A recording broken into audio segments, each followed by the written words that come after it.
An analogy that comes to my mind is Waze, right? Nice. For traffic. It's basically it's temperature, but Waze is based on data points of people driving around saying like, "Hey, there's a cop hiding over here on That's this side right. of the road." Waze is built on cooperation and participation. It's basically, so this is basically why Google bought Waze. They Yeah. wanted the data. And that's Mhm. why Waze still exists because it's still a data collection platform That's for right. Google, right? And people like that sense of community. And they're also, it's important here, Kevin, that when you said there is a policeman hiding or whatever, you're not lying. You're an individual who actually saw this and you reported that there is a camera in that place. And then Kevin or Mike was, sorry, driving behind you and he saw that it is a camera as well and he confirmed. Now, this data becomes accessible to everyone because it was validated, right? So, you're right. You need a lot of data to validate something, and you need it to be distributed. So, you can bring that information or that intelligence now to everyone to use it. And this is probably your example is just on point. Now, I'm learning from this podcast. Your example is just on point because this is what we want to do. It's like, I'm not telling you don't rely on a sensor, and I'm not telling you don't rely on weather data. I'm telling you there is an accurate measurement of urban heat that today does not exist.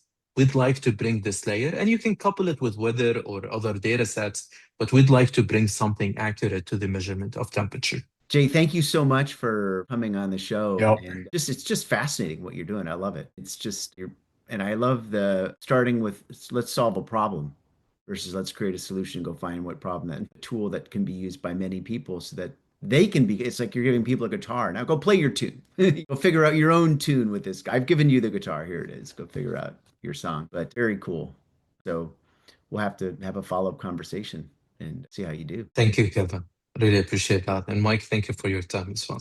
I learned a lot. Very interesting. I used to be involved in a little weather company called Weather Labs, and this was in the late 90s. And it's funny because our two most popular products became our surf forecast because the Coast Guard had sensors all up and down the coast in California, bottom to top. And we were able to get the wave height and wind temperature data to create a surf forecast. So we could tell you how big the waves would be at certain hours. And that became massive, right? And the second thing is we had a pollen forecast because there was a central place in the United States that Nice. forecasted when the pollen would start moving. And it showed up on DVDs. They would mail them to us and we'd feed them into the machine and we could do a pollen forecast. So if you were allergic to a certain type of grass, we could tell you when that grass would be in play. So it had nothing to do with weather, but the reason I tell you that is we were just open to new ideas, right? We were open to, because we considered ourselves an information company, not a weather company. We were like, people make decisions based on this stuff. So let's help them. And what we did was we eliminated any idea of a barrier on that. We just went completely, what's the spectrum of stuff we could give people? Like, and this is why we won so many deals compared to our competitors. And eventually the Weather Channel came and bought us because Nice. we were unstoppable. And it wasn't because we had good forecast data. It was because we were open to this idea of we were an information company and people wanted to make decisions and we didn't know based on what. But we were always on the hunt for what else can we be doing? Because it was all interpretive, right?